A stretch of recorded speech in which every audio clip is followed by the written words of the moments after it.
Sainte-Soline. Vous avez certainement entendu parler de ces projets scandaleux de méga-bassines.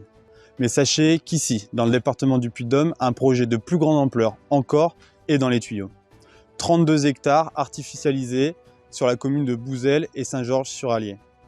Le principe de ce projet, pomper directement dans l'Allier en période hivernale. Au-delà d'un projet qui va privatiser la ressource en eau, c'est aussi un projet d'une gabegie financière monumentale puisqu'on parle de 25 millions d'euros financés à 70% par de l'argent public. Dans le département du Puy-de-Dôme, on a aujourd'hui des sécheresses qui s'amplifient. Certains villages dans le Puy-de-Dôme ont été approvisionnés par des camions-citernes. On risque d'avoir cette problématique encore dans les années à venir et on voit que certaines entreprises continuent à avoir des autorisations pour extraire de l'eau alors que nous avons à côté des personnes, des citoyens qui n'ont plus accès à l'eau. Des citoyens se sont rassemblés pour monter un collectif qui s'appelle Bassines Non Merci, qui vise à, en tout cas, interrompre le projet de façon à ce qu'il puisse y avoir une large consultation publique, car on pense que ce projet, globalement, ces projets ne sont pas cohérents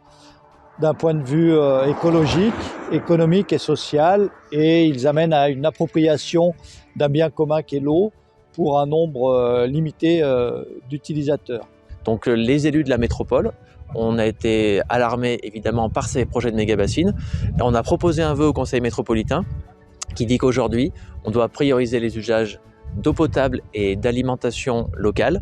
Et donc ce vœu demande un moratoire sur ces projets de méga-bassines et un débat sur les usages de l'eau. Il a été adopté majoritairement par le Conseil métropolitain de Clermont-Auvergne Métropole. Ces deux projets de méga-bassines sont censés irriguer 600 hectares de terre en Limagne. Sur ces 600 hectares de terre, la plupart sont des monocultures céréalières, dont du maïs irrigué. Des alternatives existent, c'est notamment sortir de cette monoculture et faire plus de rotation, introduire dans ces espaces beaucoup plus de diversité, de la diversité cultivée, mais aussi de la diversité naturelle. Tout ça, c'est pour vous dire qu'il faut changer le système agricole qu'on a aussi sur cet espace et par ce biais-là, se passer de ce type de projet complètement aberrant.